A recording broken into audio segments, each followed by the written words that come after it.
Mertua menyeretku saat aku hamil 7 bulan. Kulihat suami hanya tersenyum melihatku. 5 menit kemudian wajah mereka pucat pasi karena... Namaku Donna. Usia 25 tahun. Dengan perut yang sudah membesar 7 bulan. Anak pertama, katanya selalu istimewa. Tapi tidak di rumah ini.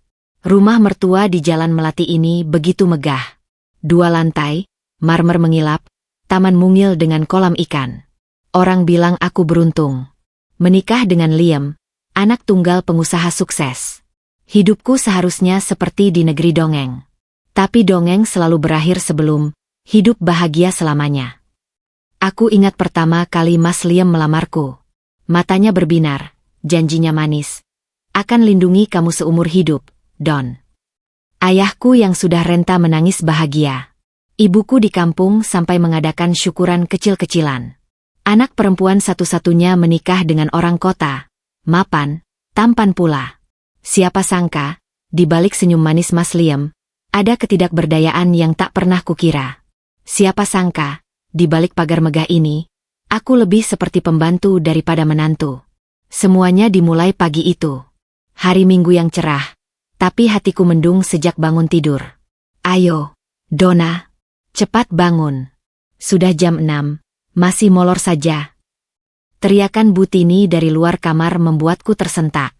Mas Liam masih terlelap di sampingku. Kulihat jam dinding. Baru jam 6.15 pagi. Iya, Bu, sebentar. Jawabku lirih sambil berusaha bangun. Perutku berat, punggungku pegal. Dokter bilang ini normal di trimester ketiga. Tapi Bu Tini punya pendapat lain.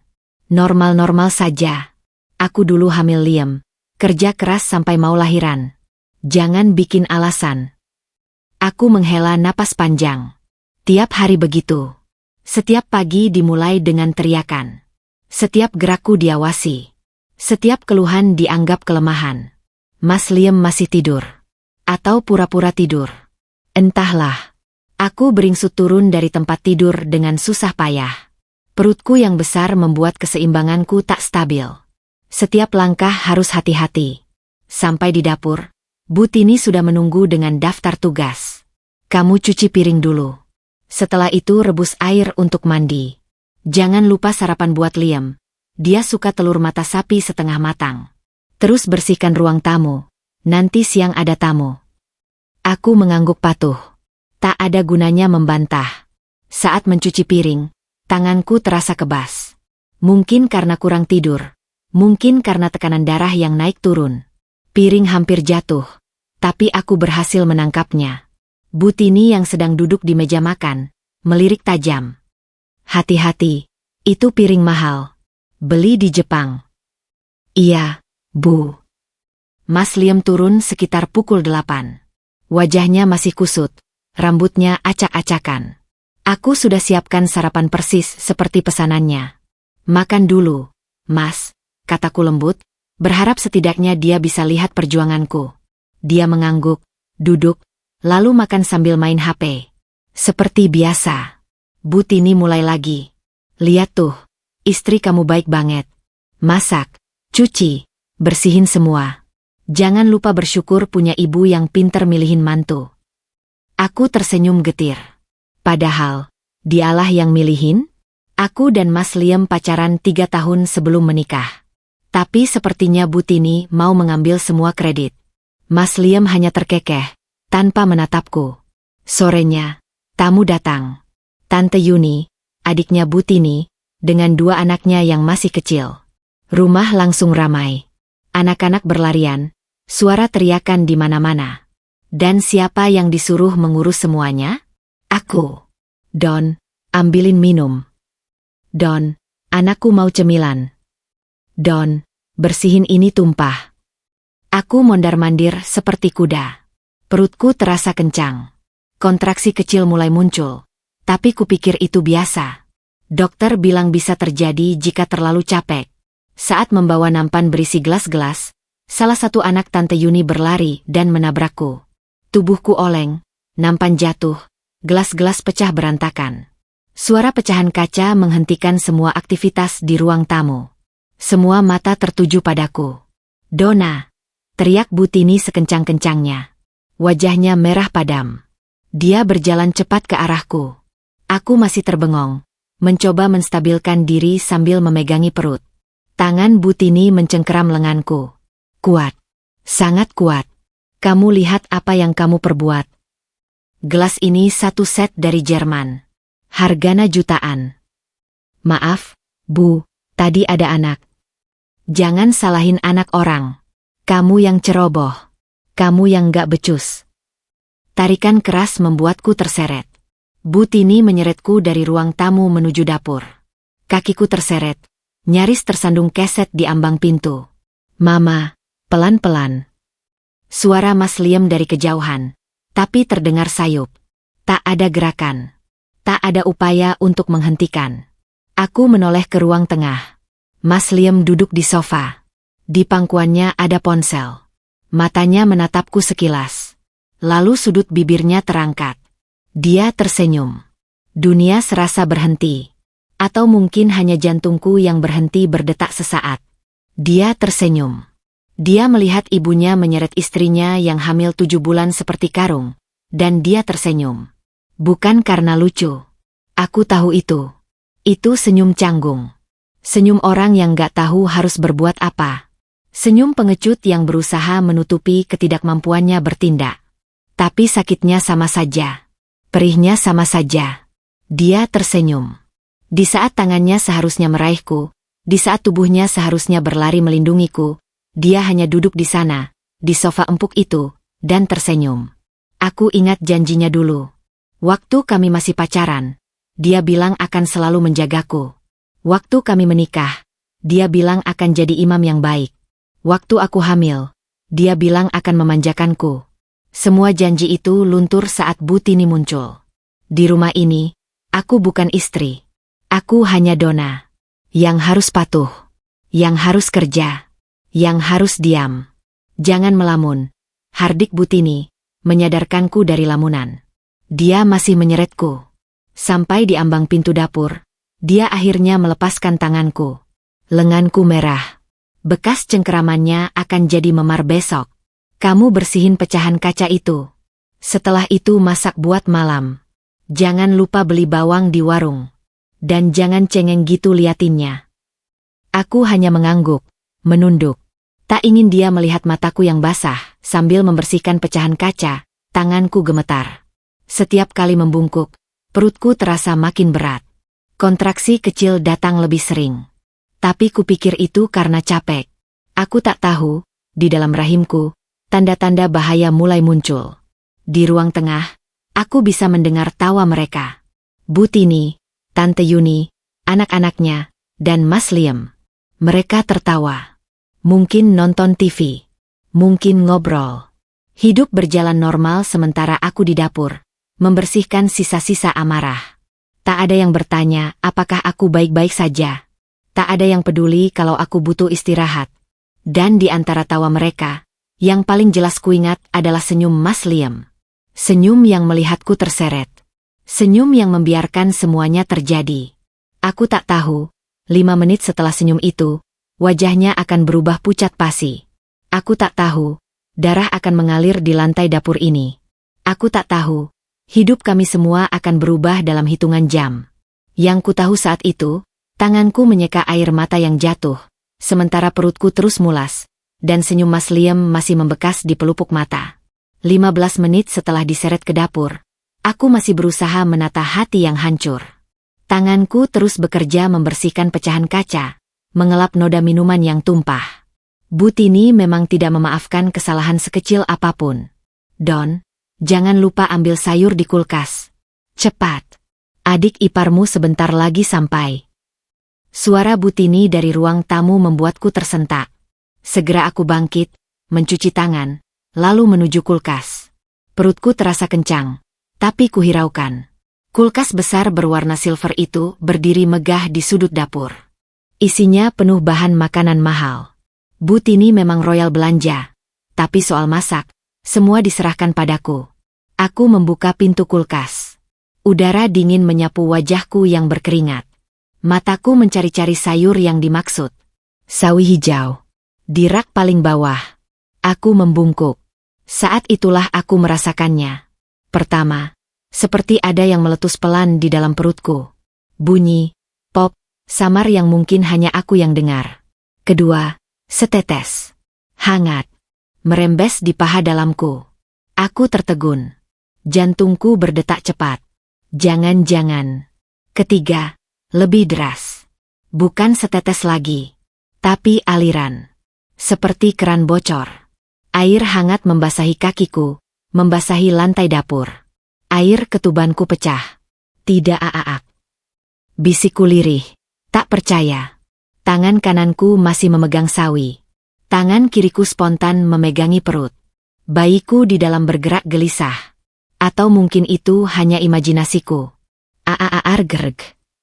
Jeritan keluar dari mulutku.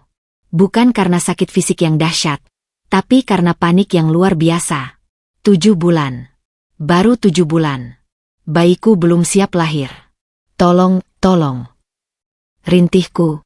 Tubuh mulai lemas. Pintu dapur terbuka. Mas Liam masuk pertama. Diikuti Butini yang masih memegang spatula. Wajah mereka berubah saat melihatku. Aku masih berdiri di depan kulkas terbuka. Tapi kakiku basah. Lantai di sekitarku basah. Dan di sela-sela air ketuban itu, mulai terlihat warna lain. Merah. Merah segar. Darah mulai mengucur. Doon naa, teriak Mas Liam. Suaranya pecah, berbeda dari biasanya. Dia berlari ke arahku, tapi aku sudah mulai jatuh. Lututku menghantam lantai keramik. Bunyi benturan keras, tapi aku tak merasakan sakit. Semua rasa sakit sudah terkonsentrasi di perutku. Kontraksi dahsyat mulai merobek rahimku. Bukan kontraksi melahirkan normal. Ini berbeda. Ini seperti ada yang meremas-remus organ dalamku. Ambil handuk. Cepat ambil handuk, teriak Mas Liam pada ibunya. Tapi Butini mematung. Spatula di tangannya jatuh berdentang. Wajahnya yang tadi merah padam karena marah, sekarang berubah putih seperti kertas. Pucat pasi. Matanya membelalak menatap genangan di bawahku. Bukan genangan air ketuban, tapi genangan darah. Yang terus membesar. Yang terus mengalir. Hamil 7 bulan. Gumamnya lirih, seolah baru menyadari. Cucuku. Dan Mas Liam? Wajahnya juga ikut pucat pasi. Pucat yang tak pernah kulihat sebelumnya. Warna kulitnya seperti lilin. Matanya melebar dengan urat-urat merah mulai tampak. Aku ingat 5 menit yang lalu dia tersenyum. 5 menit yang lalu, saat ibunya menyeretku, dia hanya duduk manis di sofa dan tersenyum. 5 menit yang lalu, aku masih bisa berdiri, masih bisa menahan sakit hati. Sekarang, 5 menit setelah senyum itu, aku tergeletak di lantai dapur dengan darah mengalir deras. Dan mereka berdua berdiri di depanku, pucat pasi, gemetar, tak berdaya. Ironi yang begitu pahit. Jajangan cuma diam. Tolong aku, teriakku, suaraku serak. Mas Liam baru bergerak. Dia meraih tanganku, mencoba membantuku duduk. Tangannya gemetar. Dingin. SAB sabar, Don. Sabar, katanya terbata, tapi suaranya tak meyakinkan. Telepon ambulans, bentakku. Cepat. Dia mengeluarkan ponsel dengan tangan gemetar. Hampir jatuh 2 kali sebelum akhirnya bisa menekan tombol darurat. Halo, tolong istriku, darah, hamil 7 bulan, darah banyak. Suaranya kacau balau. Sementara itu, Butini masih mematung. Aku bisa melihat bibirnya bergetar. Matanya terus menatap genangan darah yang semakin lebar. Di keramik putih dapur, warna merah itu tampak begitu mencolok. Begitu mengerikan. Aku mencoba bertahan. Napasku tersengal. Perutku terasa mulas luar biasa. Aku merasakan bayiku bergerak lemah. Terlalu lemah. Jantungku berdetak kencang. Tapi detak bayiku, aku tak tahu. Bayiku. Sakala. Bisikku. Entah kenapa nama itu tiba-tiba muncul di benakku. Sakala. Artinya hadiah. Apakah Tuhan akan mengambil hadiah ini dariku? Butini akhirnya bergerak. Perlahan, seperti robot, dia mendekat. Matanya masih kosong. Lalu dia melihat tanganku yang memegangi perut. Melihat darah di lantai. Melihat wajahku yang pucat. Cucuku. Bisiknya lagi. Lalu tiba-tiba dia terisak. Menangis keras. Bukan karena iba padaku. Aku yakin itu. Tapi karena takut kehilangan cucu. Karena takut anaknya Liam marah. Karena takut dirinya disalahkan. Maaf, Enduk. Mama nggak sengaja. Ratapnya. Aku ingin tertawa getir. Nggak sengaja? Dia menyeretku dengan kasar. Memaksaku bekerja seperti kuda. Dan bilang tidak sengaja? Tapi aku tak punya energi untuk marah. Semua energiku kupakai untuk bertahan. Untuk tetap sadar. Untuk merasakan gerakan Sakala di dalam perutku. Mas Liam selesai menelepon. Dia berlari ke arahku lagi. Memelukku dari belakang. Tangannya memegang perutku. Merasakan kontraksi yang datang silih berganti. Udah, Don. Ambulans datang. Sabar ya, bisiknya. Suaranya bergetar. Aku menatapnya. Matanya basah. Air mata jatuh di pipinya. Nangis sekarang? Tanyaku lirih. Waktu aku diseret ibumu, kamu senyum. Sekarang kamu nangis. Dia membeku. Kata-kataku seperti tamparan. Dia tak bisa menjawab. Maafin aku, Don. Bisiknya. Aku tak menjawab. Mataku beralih ke lantai. Genangan darah semakin lebar. Darahku. Darah anakku. Aku merasa lemas. Pandangan mulai kabur. Sakala, tolong jangan ambil Sakala. Bisikku pada Tuhan. Butini masih menangis di pojok dapur. Kepalanya ditundukkan, bahunya terisak. Tangannya memegang spatula yang tadi jatuh. Entah kenapa tak dilepas. Mungkin itu pegangan terakhirnya pada kenyataan. Kenapa ini bisa terjadi? Gumamnya antara isak. Karena kamu menyeretku, Bu. Karena kamu memaksaku kerja keras. Karena kamu tak peduli. Tapi mulutku tak mampu bicara. Hanya rintih kesakitan yang keluar. Ambulans datang dengan sirine meraung. Tetangga mulai berkumpul di luar rumah. Suara gemuruh orang bertanya-tanya. Suara paramedis yang berlari masuk. Istirahatkan pasien. Cepat. Tubuhku diangkat ke tandu. Mas Liam ikut naik ambulans. Butini ingin ikut, tapi paramedis bilang tak muat. Dia hanya bisa berdiri di pintu, dengan wajah pucat pasi, genangan darah di lantai dapurnya masih basah. Pintu ambulans ditutup. Sirine meraung lagi. Di dalam, paramedis sibuk memeriksa kondisiku. Mereka memasang infus, mengukur tekanan darah. Tekanan drop, cepat, kata salah satu. Mas Liam menggenggam tanganku erat. Tangannya masih gemetar.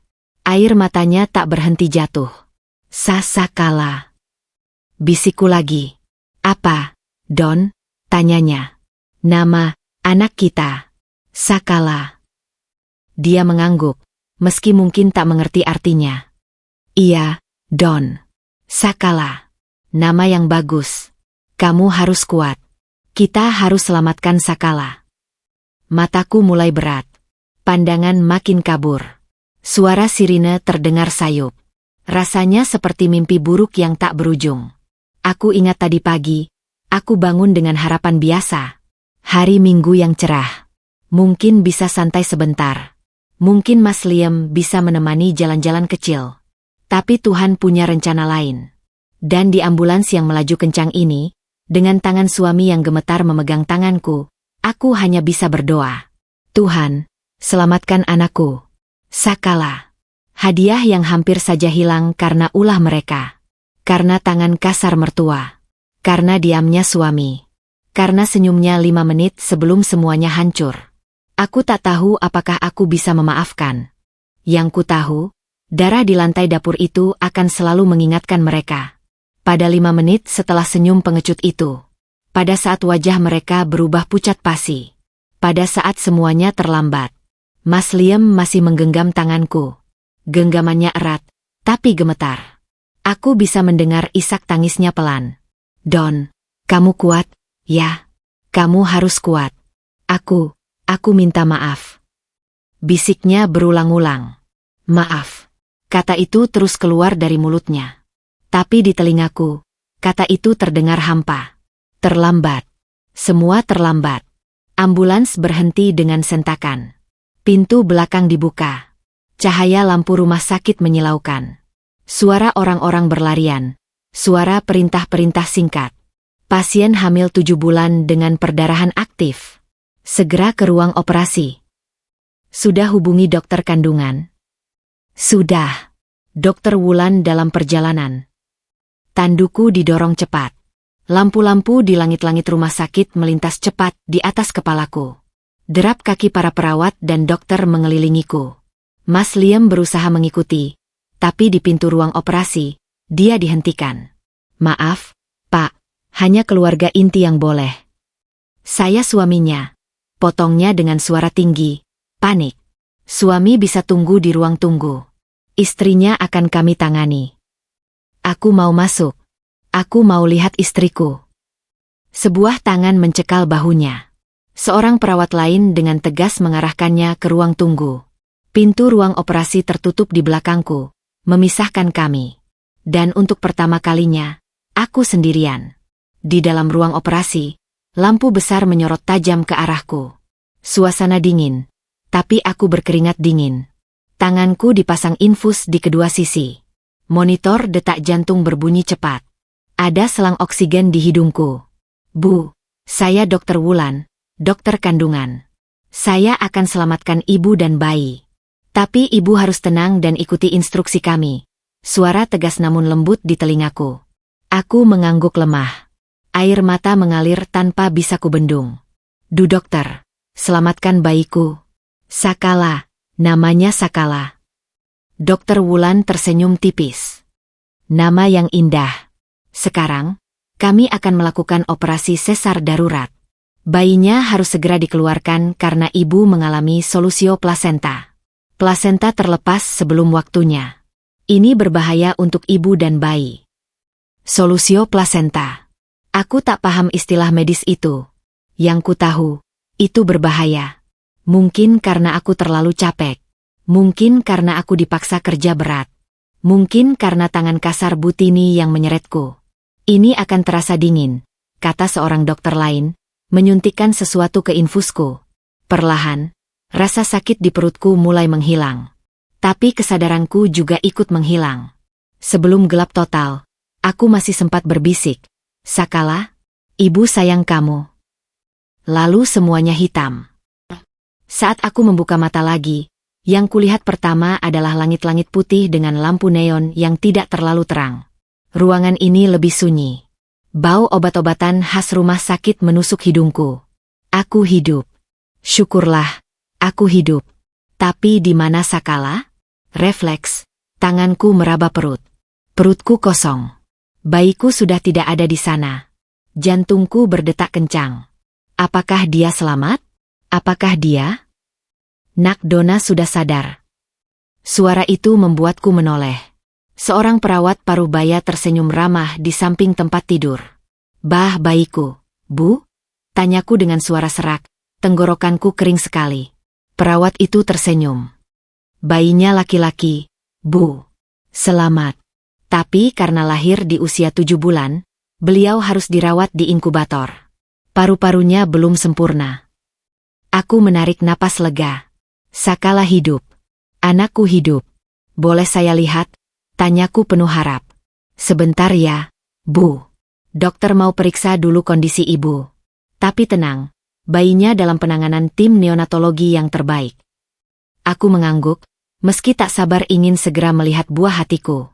Perawat itu memberiku air minum, memeriksa tanda-tanda vital, lalu meninggalkanku sendiri. Beberapa menit kemudian, pintu terbuka. Mas Liam masuk dengan langkah gontai. Wajahnya kusut, matanya sembab, rambutnya acak-acakan. Dia tak lagi tampan seperti biasa. Dia tampak seperti orang yang baru saja melewati badai. Don. Bisiknya. Lalu dia berlari ke samping tempat tidur dan langsung memelukku erat. Terlalu erat. Tapi aku tak punya tenaga untuk mendorongnya. Syukurlah, syukurlah kamu selamat. Isaknya di pundakku. Aku diam saja. Tak membalas pelukannya. tak juga menangis. Aku hanya diam, menatap dinding kosong di depanku. Mas Liam melepas pelukannya, menatap wajahku dengan mata basah. Don, maafin aku. Maafin aku yang gak bisa lindungin kamu. Maafin aku yang cuma diam aja. Maafin aku. Dia terus mengulang kata maaf, seperti kaset rusak. Aku lelah mendengarnya. Bayiku bagaimana? Potongku dingin. Dia terhenti. Lalu berkata, baik, tapi masih di inkubator. Dokter bilang harus observasi beberapa minggu. Paru-parunya masih butuh bantuan alat. Bahwa aku melihatnya. Tapi kamu baru sadar. Bahwa aku melihat anakku, Mas Liam. Sekarang. Ada nada dalam suaraku yang tak pernah ada sebelumnya. Nada yang membuatnya tak berani membantah. Dia hanya mengangguk, lalu membantuku duduk. Perlahan, dengan infus masih menempel di tangan, aku digiring ke ruang perawatan intensif bayi. Di balik kaca ruangan yang steril, aku melihatnya. Sakala. Tubuhnya mungil sekali. Merah. Kulitnya tipis hampir transparan. Ada selang kecil di hidungnya. Kabel-kabel menempel di dadanya yang naik turun lemah. Dia terbaring di dalam kotak kaca itu, sendirian, berjuang untuk hidup. Air mataku jatuh. Akhirnya, setelah sekian lama menahan, tangisku pecah. Dia sekecil itu. Seterdiam itu. Padahal seharusnya dia masih 2 bulan lagi di dalam perutku, hangat dan aman. Tapi karena ulah mereka, dia harus keluar lebih awal. Dia harus berjuang sendirian di dalam kotak kaca itu. Mas Liam lihat, tanyaku tanpa menoleh. Lihat anakmu. Lihat bagaimana dia berjuang untuk hidup. Dan lihat dirimu, yang 5 menit sebelum ini, tersenyum melihatku diseret ibumu. Mas Liam tak menjawab. Tapi dari kaca, aku bisa melihat bayangannya. Kepalanya tertunduk, bahunya bergetar. Aku nyaris kehilangan dia. Mas, dan kamu? Kamu cuma bisa minta maaf. Maafmu tak akan menghidupkan kembali Sakala kalau dia mati. Maafmu tak akan mengembalikan darah yang sudah mengucur di lantai dapur ibumu. Aku berbalik, menatapnya langsung. Apa yang akan kamu lakukan kalau Sakala meninggal, Mas? Apa kamu masih akan tersenyum di sofa? Dia terisak. Jangan gitu, Don, aku salah, aku akui aku salah, tapi... Tapi apa? Tapi ibumu baik? Tapi kamu takut sama ibumu? Tapi kamu nggak tahu harus berbuat apa? Potongku tajam. Mas Liam, kamu bukan anak kecil lagi. Kamu suami. Kamu ayah. Tugasmu melindungi keluarga, bukan duduk manis sambil tersenyum saat keluargamu disakiti. Dia tak bisa berkata apa-apa. Hanya air mata yang terus jatuh. Aku kembali menatap Sakala di balik kaca. Pulanglah, Mas. Jaga ibumu di rumah. Aku dan Sakala butuh waktu sendiri. Don, jangan. Pulang. Nada suaraku tak memberi ruang untuk bantahan. Mas Liam menatapku lama, lalu menunduk dan berjalan pergi. Langkahnya gontai, punggungnya membungkuk. Tapi aku tak punya simpati lagi untuknya. Aku kembali menatap Sakala. Di dalam inkubator itu, dia tampak begitu rapuh. Tangannya yang mungil bergerak sedikit, seperti mencari sesuatu. Mungkin mencari ibunya. Mencari kehangatan yang seharusnya masih dia rasakan di dalam rahimku. Nak, maafin ibu, bisikku di balik kaca. Ibu gagal lindungin kamu. Ibu nggak bisa jagain kamu di dalam dengan baik. Air mataku terus jatuh. Rasa bersalah menggunung di dada. Seandainya aku lebih tegas. Seandainya aku berani melawan Butini. Seandainya aku memaksa Mas Liam untuk pindah rumah. Seandainya. Tapi semua seandainya tak akan mengubah kenyataan. Sakala lahir prematur. Sakala harus berjuang di inkubator. Dan semua ini karena tangan kasar mertua dan diamnya suami. Malam itu, aku tidur di kursi ruang tunggu Nico. Tak mau ke kamar rawat inap yang disediakan. Aku ingin dekat dengan Sakala. Ingin mendengar suara monitor yang menandakan dia masih hidup. Ingin melihat dadanya yang masih naik turun. Setiap beberapa jam, aku terbangun dan mengecek dari balik kaca. Sakala masih di sana. Masih berjuang. Anakku pejuang kecil. Hari kedua, dokter memberi kabar. Sakala mengalami kesulitan bernapas. Paru-parunya belum matang sempurna. Dia butuh alat bantu napas dan mungkin akan dirawat lebih lama. Aku hanya bisa mengangguk dan berdoa. Hari ketiga, Mas Liam datang lagi. Kali ini dengan wajah lebih kusut. Dia bilang Bu Tini stroke ringan. Habis marah-marah dengan tetangga yang nanya-nanya soal kondisiku, tiba-tiba ambruk. Sekarang dirawat di rumah sakit berbeda.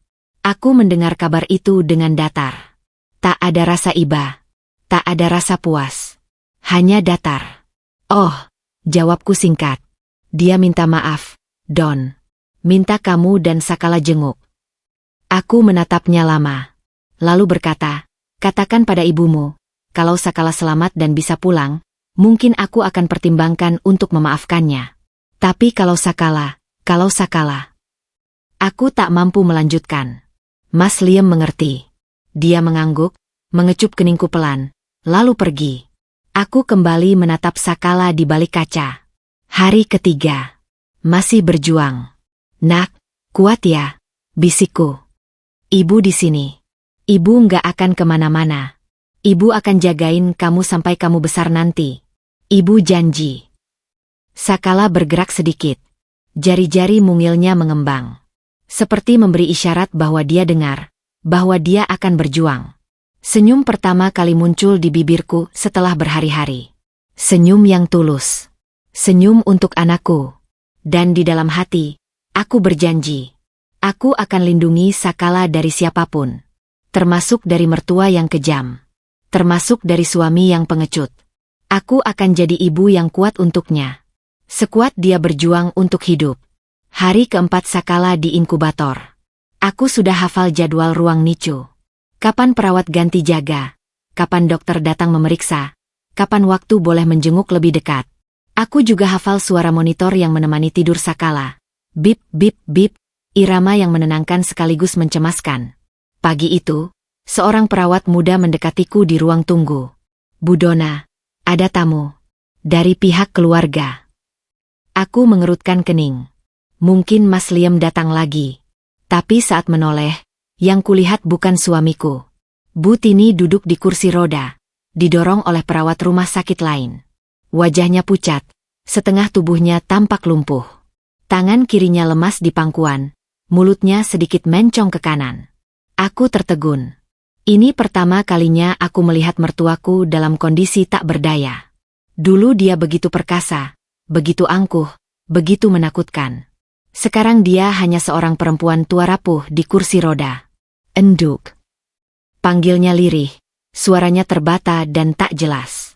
Aku diam, tak bergerak dari tempat dudukku.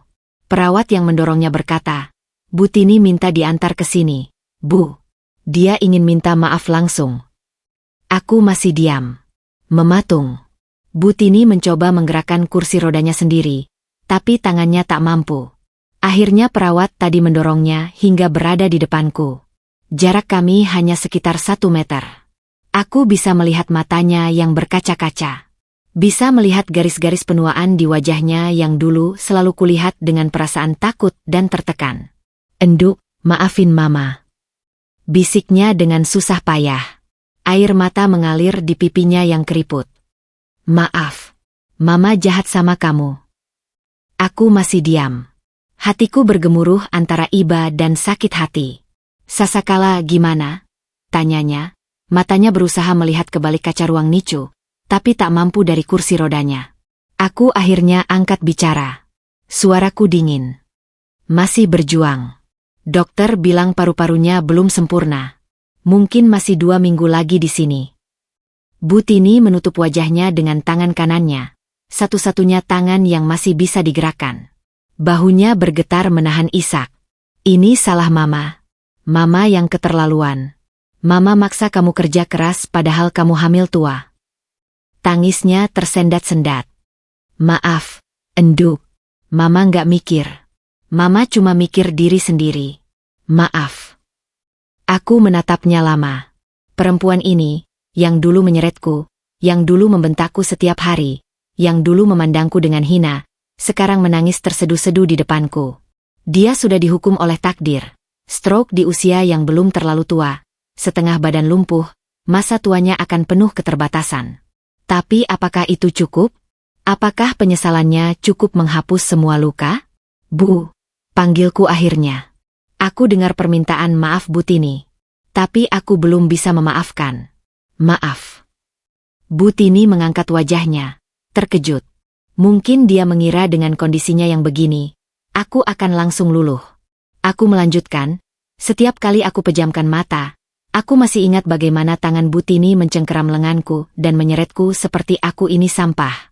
Setiap kali aku lihat Sakala di inkubator, aku ingat bagaimana darahku mengucur di lantai dapur karena kelelahan. Luka itu belum sembuh, Bu. Masih berdarah.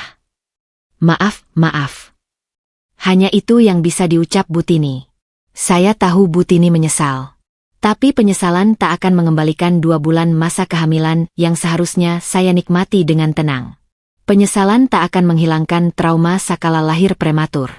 Penyesalan tak akan membuat saya lupa bagaimana suami saya tersenyum melihat saya diseret. Kata-kataku keluar dengan tenang. Tanpa emosi berlebihan. Tanpa teriakan. Hanya fakta yang saya uraikan satu persatu. Dan itu lebih menusuk dari apapun. Bu Tini menunduk dalam. Tangisnya makin keras, tapi terbata karena efek stroke. Seorang suster menghampiri. Maaf, Bu, pasien ini seharusnya istirahat. Dokter khawatir tekanannya naik. Aku mengangguk. Bawa Bu Tini kembali ke ruangannya. Suster itu mendorong kursi roda menjauh. Bu Tini masih menoleh ke belakang, masih menangis, masih bergumam, maaf, berkali-kali. Aku menatap kepergiannya. Hampa. Tak ada rasa puas, tak ada rasa iba. Hanya hampa. Tak lama kemudian, Mas Liam datang. Wajahnya kusut, mungkin habis menangis. Dia duduk di sampingku tanpa bicara. Beberapa menit kami diam. Hanya ditemani suara monitor dari ruang NICU. Aku yang bawa ibu ke sini. Akhirnya dia buka suara. Dia nangis terus di rumah sakit. Minta ketemu kamu. Kata perawat, tekanannya naik turun. Aku kasihan, Don. Aku menoleh padanya. Kamu kasihan sama ibumu. Tapi waktu aku diseret ibumu, kamu cuma tersenyum. Waktu aku kerja seperti kuda hamil tua, kamu diam. Waktu aku hampir mati di dapur, kamu baru panik. Sekarang kamu bilang kasihan. Mas Liam tertunduk. Tangannya meremas-remas ujung bajunya. Aku tahu aku salah, Don. Aku pengecut. Aku takut sama mama. Dari kecil aku dididik untuk patuh, takut, gak pernah berani melawan. Waktu lihat mama marah, aku kayak beku. Otakku mati. Ini bukan soal melawan, Mas. Ini soal melindungi. Aku istrimu. Ini anakmu. Tugasmu melindungi kami, bukan cuma nurut sama ibumu. Makanya aku minta maaf. Maafmu gak cukup, potongku tegas. Maaf cuma kata-kata. Aku butuh lihat perubahan. Aku butuh lihat kamu jadi suami dan ayah yang sebenarnya. Bukan anak mama yang takut ngomong. Aku tahu aku salah, Don. Aku pengecut. Aku takut sama mama. Dari kecil aku dididik untuk patuh, takut, gak pernah berani melawan. Waktu lihat mama marah, aku kayak beku. Otakku mati. Ini bukan soal melawan, Mas. Ini soal melindungi.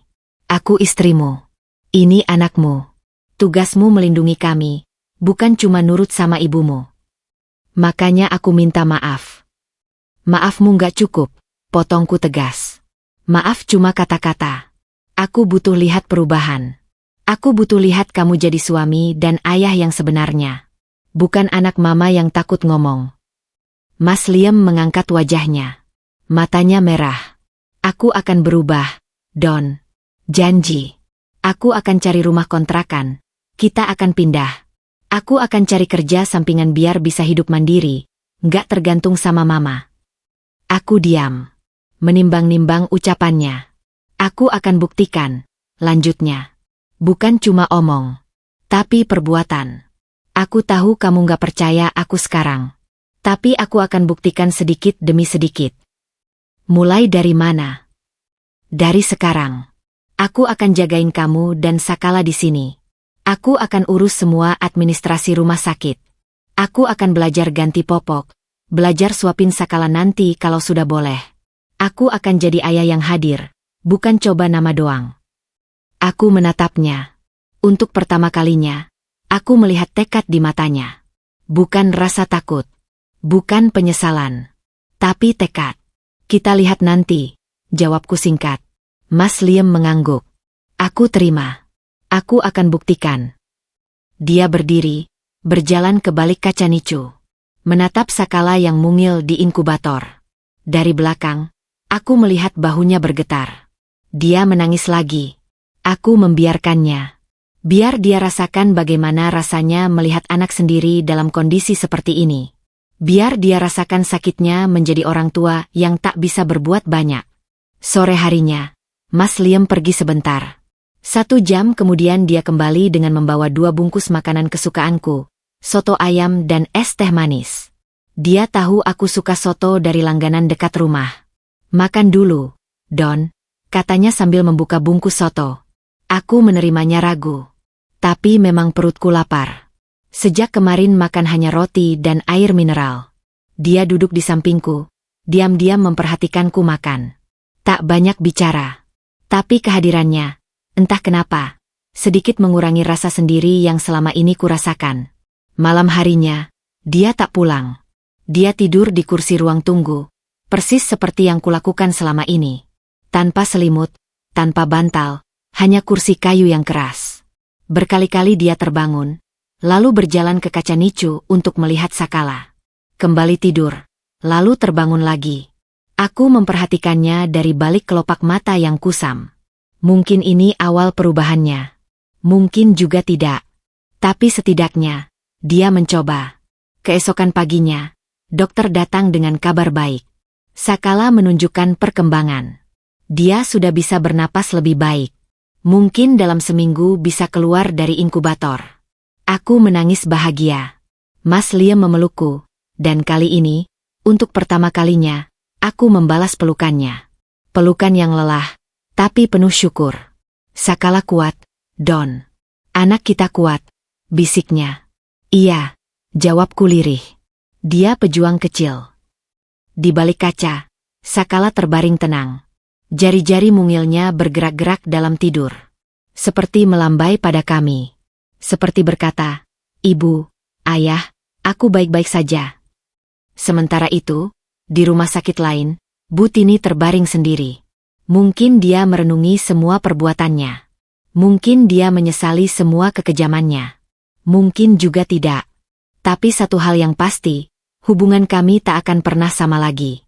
Penyesalan memang datang terlambat. Tapi setidaknya, itu datang. Dan untuk Sakala, untuk anakku yang berjuang di inkubator, aku akan berusaha menjadi ibu yang kuat. Ibu yang bisa melindunginya dari siapapun. Termasuk dari masa lalu yang kelam. Hari ke-8 Sakala di inkubator. Udara di ruang tunggu nicu sudah begitu akrab denganku. Bau antiseptik yang menyengat, suara monitor dari balik pintu, kursi-kursi plastik berwarna biru yang sudah hafal bentuk pantatku, dan mesin penjual minuman yang kopinya tak pernah enak. Tapi aku betah. Demi Sakala, aku akan betah di sini sampai kapanpun. Pagi itu, Mas Liam datang dengan wajah agak berbeda. Ada guratan tegang di dahinya, matanya tak bisa diam, bolak-balik melihat ke arahku lalu mengalihkan pandangan. Aku sudah mengenalnya cukup lama untuk tahu. Dia menyembunyikan sesuatu. Ada apa? Tanyaku langsung. Dia terkejut. Gak ada apa-apa. Mas Liam, aku tahu kamu bohong. Wajahmu berkata lain. Dia menghela napas panjang, duduk di sampingku. Tangannya meremas-remas, tanda gugup klasiknya. Mama minta Sakala dikasih nama dari keluarga kami. Akhirnya dia berkata lirih. Aku mengerutkan kening. Apa? Iya. Tadi pagi aku jenguk Mama. Dia ngomong gitu. Katanya, nama Sakala itu nggak bagus. Nggak ada artinya. Dia mau Sakala pakai nama dari kakeknya. Namanya Surya Putra atau gimana gitu. Darahku mendidih. Tapi aku berusaha tenang. Sudah 2 minggu ini aku belajar mengendalikan emosi demi Sakala. Tapi kali ini soal anakku. Soal nama yang kupilih dengan penuh cinta. Sakala artinya hadiah, kataku dingin. Dia hadiah terindah buat aku setelah semua yang terjadi. Namanya sudah cocok, sudah melekat. Aku nggak akan menggantinya. Mas Liam mengangguk pelan. Aku tahu, Don. Aku juga setuju nama Sakala. Tapi Mama, kamu tahu Mama, keras kepalanya. Biar keras kepala, ini anakku. Anak kita. Bukan anaknya. Dia neneknya, bukan ibunya. Dia nggak punya hak menentukan nama anak kita. Iya, aku tahu. Terus kenapa kamu cerita ini ke aku? Biar aku sedih? Biar aku marah? Potongku mulai tinggi. Mas Liam menggeleng cepat. Enggak, Don. Aku cuma mau kamu tahu. Aku nggak akan nurut sama Mama. Aku akan bilang enggak. Aku menatapnya tajam. Kamu yakin? Kamu yang selama ini diam aja waktu ibumu kasar sama aku. Tiba-tiba bisa bilang enggak. Dia menunduk. Aku berubah, Don. Aku serius. Omong kosong. Orang nggak berubah cuma dalam seminggu. Aku akan buktikan. Aku mendengus. Ya sudah, buktikan. Tapi ingat, Mas, kalau kamu sekali lagi memihak ibumu, sekali lagi diam aja, aku akan bawa Sakala pergi. Aku nggak main-main. Mas Liam menatapku. Matanya serius. Aku ngerti. Kami terdiam beberapa saat. Suara monitor dari Nicu menjadi latar yang menenangkan. Tapi ketenangan itu tak berlangsung lama. Sore harinya, perawat Nicu memanggilku. Ada masalah administrasi.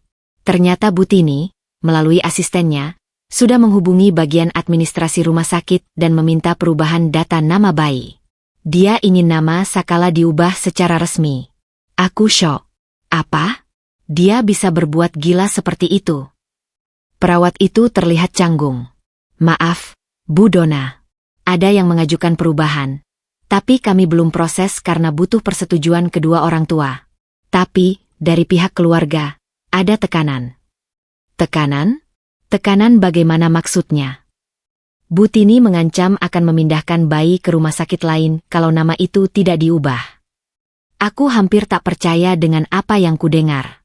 Perempuan stroke itu, di rumah sakit lain, masih punya energi untuk mengatur, mengancam, dan memaksakan kehendaknya. Luar biasa. Saat aku masih tercengang, ponselku berdering. Nomor asing. Kuangkat. Halo, Dona? Ini Tante Yuni, adiknya Butini. Aku menghela napas dalam. Iya, Tante, ada apa? Tante dengar kamu ngotot mau kasih nama aneh itu buat anak Liam? Kamu nggak tahu ya, dalam keluarga kami, tradisi nama itu penting. Nama Sakala itu nggak ada di silsilah keluarga. Jangan egois, Don. Aku diam sejenak, menahan diri untuk tidak membanting ponsel. Tante, ini anak saya. Saya yang mengandung 7 bulan. Saya yang hampir mati melahirkannya. Saya yang jaga dia di sini setiap hari. Saya berhak memberi nama apapun yang saya mau. Kamu ini kurang ajar. Dikasih hidup enak sama mertua, tapi kamu balas. Telepon saya matikan. Tak ada gunanya berdebat dengan orang yang tak mau mengerti. Tapi ternyata itu baru permulaan. 1 jam kemudian, seorang perempuan parubaya masuk ke ruang tunggu Nicu. Wajahnya tegas, pakaiannya rapi, membawa tas selempang. Tanpa permisi, dia duduk di depanku. Selamat sore, saya Yulia, pengacara keluarga Butini. Aku mengerjapkan mata. Pengacara. Iya. Butini khawatir dengan kondisi cucunya. Katanya, kamu sebagai ibu sering stres, kurang gizi, bahkan mungkin depresi. Beliau ingin mengajukan hak asuh sementara atas bayi Sakala, demi kesehatan dan keselamatan bayi. Dunia serasa berhenti. Apa? Kami akan ajukan ke pengadilan. Butini merasa kamu tidak mampu merawat anak dengan baik. Ditambah kondisi ekonomi kalian yang... Kondisi ekonomi? Rumah kami megah, mobil kami bagus, semua dari dia memang. Tapi kalian tinggal di rumah Butini, makan dari uang Butini, semua fasilitas dari Butini. Lalu kamu stres, depresi, bayi lahir prematur karena kamu mungkin lalai menjaga kehamilan. Saya lalai. Aku berdiri, tak bisa menahan amarah. Dia yang nyeret saya, dia yang maksa saya kerja keras, dia yang... Tenang, Bu. Ini hanya pemberitahuan awal. Nanti akan ada proses mediasi. Pengacara itu berdiri, memberi saya kartu nama, lalu pergi. Aku terduduk lemas. Hatiku berdegup kencang. Tak percaya dengan apa yang baru saja terjadi. Mertuaku, perempuan stroke yang katanya minta maaf, ternyata di balik itu semua, dia menyusun rencana keji. Mengambil Sakala dariku. Air mataku jatuh. Rasa takut, marah, kecewa, semua bercampur jadi satu. Mas Liam datang, melihat wajahku, lalu panik. Kenapa, Don? Aku berikan dia kartu nama itu. Dia membacanya, wajahnya berubah pucat. Ini gila. Bisiknya. Ibumu gila, Mas. Dia mau ambil anak kita. Tidak akan terjadi. Dia meraih ponselnya, menekan nomor dengan cepat. Mama, ada pengacara datang ke rumah sakit? Apa maksud Mama? Aku tak tahu apa yang dikatakan Bu Tini. Yang kulihat, wajah Mas Liam berubah dari merah ke pucat, lalu ke merah lagi. Tidak, Ma. Tidak akan. Aku nggak akan biarkan. Ini anakku. Ini istriku. Mama udah kelewatan. Dia menutup telepon dengan kasar. Tangannya gemetar. Lalu dia menatapku. Aku akan lawan, Don. Aku akan lawan ibuku sendiri. Aku nggak peduli. Aku menatapnya. Kali ini, matanya berbeda. Ada api di sana. Api yang selama ini padam, kini menyala. Kamu serius? Serius. Dan kalau perlu, kita akan cari pengacara sendiri. Kita akan lapor polisi. Aku nggak peduli kalau harus putus hubungan sama Mama. Aku pilih kamu dan Sakala. Aku tak tahu harus berkata apa. Lega? Takut? Marah? Semuanya campur aduk. Tapi satu yang pasti, perang baru saja dimulai. Dan aku tak akan menyerah. Demi Sakala. Malam itu, Mas Liam tak tidur. Dia sibuk menelpon sana-sini, mencari bantuan hukum. Ada teman kuliahnya yang jadi pengacara, bersedia membantu pro bono. Ada kenalan yang punya kenalan di Komnas Perempuan, bisa membantu advokasi. Dia tak kenal lelah. Aku melihatnya dari kursi tunggu, dan untuk pertama kalinya, aku melihat sosok suami yang dulu ku kenal. Sosok yang saat pacaran dulu begitu perhatian, begitu protektif. Mungkin krisis ini membangunkannya. Mungkin juga ini hanya sementara. Tapi malam itu, saat dia memelukku di depan kaca nicu, aku merasakan sedikit harapan. Gak akan ada yang pisahin kita dari Sakala, bisiknya. Aku sumpah. Di balik kaca, Sakala tidur tenang. Tak tahu bahwa di luar, neneknya sendiri sedang berusaha merebutnya dari ibunya. Konflik baru ini lebih berat dari sebelumnya. Bukan sekadar masalah nama, tapi masalah hak asuh. Masalah siapa yang berhak mengasuh dan membesarkan Sakala. Dan aku, Donna, yang dulu hanya bisa diam dan menurut, kini harus berjuang. Berjuang untuk anakku. Berjuang untuk masa depannya. Sementara di rumah sakit lain, Bu Tini mungkin tersenyum puas. Merasa menang. Merasa bisa mengatur semuanya. Tapi dia lupa satu hal. Seorang ibu yang hampir kehilangan anaknya saat melahirkan, akan melakukan apa saja untuk melindungi anaknya. Apa saja. Termasuk melawan mertua kaya raya. Termasuk melawan sistem. Termasuk melawan dunia. Untuk Sakala, aku siap berperang. 2 minggu setelah ancaman pengacara, hidupku berubah menjadi medan perang yang sesungguhnya. Aku tak pernah menyangka bahwa melahirkan prematur hanyalah awal dari mimpi buruk yang lebih panjang. Ternyata, drama kemanusiaan yang sebenarnya baru dimulai setelah Sakala lahir. Pagi itu, aku menerima surat resmi dari pengadilan. Kertas berwarna putih dengan kop pengadilan negeri itu terasa berat di tanganku. Tanganku gemetar membacanya. Isinya, panggilan sidang mediasi terkait gugatan hak asuh sementara yang diajukan oleh Nyonya Tini, nenek kandung dari bayi Sakala. Mas Liam yang duduk di sampingku membaca surat yang sama. Wajahnya pucat, tapi kali ini tak ada rasa takut di sana. Yang ada adalah kemarahan yang nyata. Dia benar-benar nekat, gumamnya. Aku tak bisa berkata apa-apa. Rasa lelah fisik dan batin begitu menghimpit. 3 minggu lebih aku tidur di kursi ruang tunggu, makan seadanya, mandi di kamar kecil rumah sakit. Kondisi fisikku mulai menurun. Kepala sering pusing, badan terasa lemas. Tapi semua itu tak sebanding dengan beban psikologis yang harus kutanggung. Bayangan kehilangan Sakala menghantuiku setiap malam. Aku bermimpi Sakala diambil paksa. Aku berteriak tapi tak bersuara. Aku berlari tapi tak bergerak.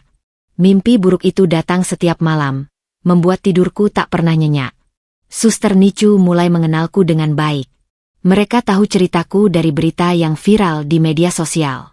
Ya, ternyata ada salah satu suster yang membagikan kisahku di Twitter, dan dalam semalam jadi viral. Banyak netizen yang mendukungku, tapi itu tak mengubah fakta bahwa gugatan hukum tetap berjalan. Bu Dona, kondisi ibu harus istirahat. Ini sudah seminggu lebih ibu tidur di sini. Badan ibu butuh pemulihan, kata Suster Linda suatu sore. Aku menggeleng. Aku nggak bisa ninggalin Sakala. Sakala baik-baik saja, Bu. Perkembangannya bagus. Mungkin minggu depan sudah boleh pulang. Tapi kalau ibunya sakit, siapa yang akan merawat Sakala nanti? Kata-kata Suster Linda menusuk. Dia benar.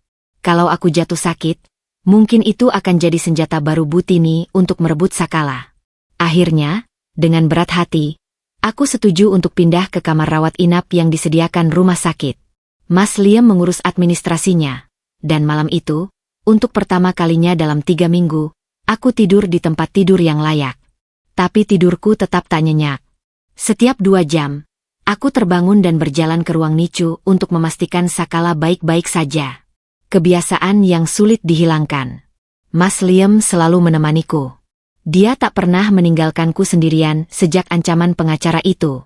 Bahkan untuk ke toilet pun, dia menunggu di luar. Mungkin takut kalau aku stres berat dan melakukan sesuatu yang nekat. Tapi justru kondisinya yang mulai mengkhawatirkan. Aku sering melamun panjang, menatap dinding kosong. Nafsu makanku hilang. Berat badanku turun drastis. Rambutku rontok setiap kali disisir. Suatu malam, Mas Liam memelukku dari belakang saat aku menatap kaca Nicu. Don, kamu nggak sendiri. Aku di sini. Aku diam, tak merespon pelukannya. Lo lihat aku, Don. Perlahan aku menoleh. Wajahnya kusut, matanya sembab, jenggotnya tak dicukur berhari-hari. Tapi di matanya, ada ketulusan yang tak pernah kulihat sebelumnya. Aku tahu kamu gak percaya aku. Aku tahu aku sudah mengecewakan kamu berkali-kali. Tapi kali ini, aku sumpah demi Sakala, aku gak akan mengecewakan kamu lagi. Aku akan lawan ibuku. Aku akan pertahankan keluarga kita. Mas. Bisikku, suaranya serak. Percaya sama aku, Don. Sekali ini saja. Kalau aku gagal, kamu boleh pergi bawa Sakala. Tapi beri aku kesempatan buat buktikan. Air mataku jatuh. Untuk pertama kalinya setelah sekian lama, aku menangis di pelukannya. Tangis yang tertahan selama berminggu-minggu. Tangis yang tak pernah keluar karena aku harus kuat demi Sakala. Kini meledak semua. Mas Liam memelukku erat, ikut menangis. Kami berdua menangis di depan kaca Nicu. Seperti 2 orang yang terdampar di tengah badai, berpegangan agar tak tenggelam. Keesokan harinya, pertemuan mediasi di pengadilan. Aku dan Mas Liam datang bersama pengacara kami, Mas Benny, teman kuliahnya Liam dulu. Suasana pengadilan begitu menegangkan. Aku duduk di kursi pesakitan, padahal aku tak bersalah apa-apa. Bu Tini datang dengan kursi roda, didorong oleh perawat pribadi. Di belakangnya, ada pengacara Yulia dan Tante Yuni. Mereka tampil percaya diri, dengan tumpukan dokumen yang tebal. Hakim mediasi, seorang wanita parubaya dengan wajah tegas, memulai sidang. Perkara ini adalah gugatan hak asuh sementara atas bayi Sakala yang diajukan oleh nenek kandung, Nyonya Tini. Apa alasan penggugat mengajukan gugatan ini? Pengacara Yulia berdiri. Yang mulia, Klien kami khawatir dengan kondisi psikologis ibu kandung, Donna. Berdasarkan pengamatan, Donna mengalami depresi pasca melahirkan yang parah. Ditambah kondisi ekonomi yang tidak stabil, mereka tinggal di rumah klien kami dan hidup dari uang klien kami. Kami khawatir bayi Sakala tidak akan mendapatkan perawatan yang layak. Aku ingin berteriak, tapi Mas Benny menepuk tanganku, memberi isyarat tenang. Mas Liam tiba-tiba berdiri. Saya mohon izin bicara, Yang Mulia. Hakim mengangguk. Mas Liam menatap ibunya langsung. Mama, aku nggak tahu Mama bisa sejahat ini. Donna hampir mati melahirkan Sakala karena Mama. Mama yang nyeret dia pas hamil tua. Mama yang maksa dia kerja keras. Dan sekarang Mama mau ambil anaknya. Bu Tini membalas tatapan Liam, matanya berkaca-kaca. Liam, Mama cuma mau yang terbaik buat cucu Mama. Terbaik? Potong Mas Liam dengan suara tinggi. Mama tahu apa yang terbaik? Mama tahu Donna dirawat di rumah sakit karena stres? Bukan stres karena apa-apa. Tapi stres karena digugat sama mertuanya sendiri. Ini gila. Ma, gila. Hakim mengetuk palu. Tertib, Tuan Liam. Silakan kendalikan emosi. Mas Benny berdiri. Yang Mulia, kami memiliki bukti bahwa klien kami, Donna, adalah ibu yang baik. Catatan medis menunjukkan Donna setia menemani bayinya di NICU setiap hari, bahkan tidur di kursi tunggu selama 3 minggu. Ini bukan perilaku ibu yang depresi dan lalai. Ini perilaku ibu yang sangat menyayangi anaknya. Dia menyerahkan berkas catatan medis dan foto-fotoku di ruang tunggu NICU. Pengacara Yulia menyela. Itu justru bukti obsesi berlebihan, Yang Mulia. Ibu yang sehat secara mental tahu diri, tahu batas. Dan ibu yang sehat secara mental tidak menyeret menantunya yang hamil 7 bulan, potong Mas Benny. Suasana sidang memanas. Hakim mengetuk palu berkali-kali. Saat itulah Bu Tini angkat bicara. Suaranya terbata karena stroke, tapi masih bisa dimengerti. Saya cuma mau cucu saya, selamat. Liam anak saya. Donna nggak becus. Mas Liam menatap ibunya dengan perasaan campur aduk. Mama, lihat aku. Lihat mataku. Mama lihat aku menderita? Donna menderita? Sakala di inkubator? Semua karena Mama. Dan Mama masih mau ngelanjutin ini. Bu Tini menunduk. Tangannya gemetar. Hakim akhirnya memutuskan untuk menunda sidang dan merekomendasikan mediasi keluarga terlebih dahulu. Tapi aku tahu, ini belum selesai. Kembali ke rumah sakit. Aku merasa lebih lelah dari sebelumnya. Mas Liam menggandengku memasuki ruang NICU. Sakala terbaring tenang, matanya mulai sering terbuka. Beberapa kali dia menatapku dengan mata bulatnya yang hitam. Saat itulah aku merasa sedikit tenang. Tapi malam harinya, titik terendah itu tiba. Aku terbangun dengan sesak napas. Dadaku berat, jantungku berdebar kencang. Aku mencoba menarik napas dalam, tapi tak bisa. Rasanya seperti ada yang mencekik leherku. Mas Liam. Rintihku lemah. Mas Liam yang tidur di kursi samping tempat tidur langsung terbangun. Don, kenapa? Aku, susah napas. Wajahnya panik. Dia memencet tombol darurat di samping tempat tidur. Perawat berlarian masuk. Aku mulai kehilangan kesadaran. Yang kulihat terakhir adalah wajah Mas Liam yang pucat dan mulutnya yang berteriak-teriak memanggil namaku.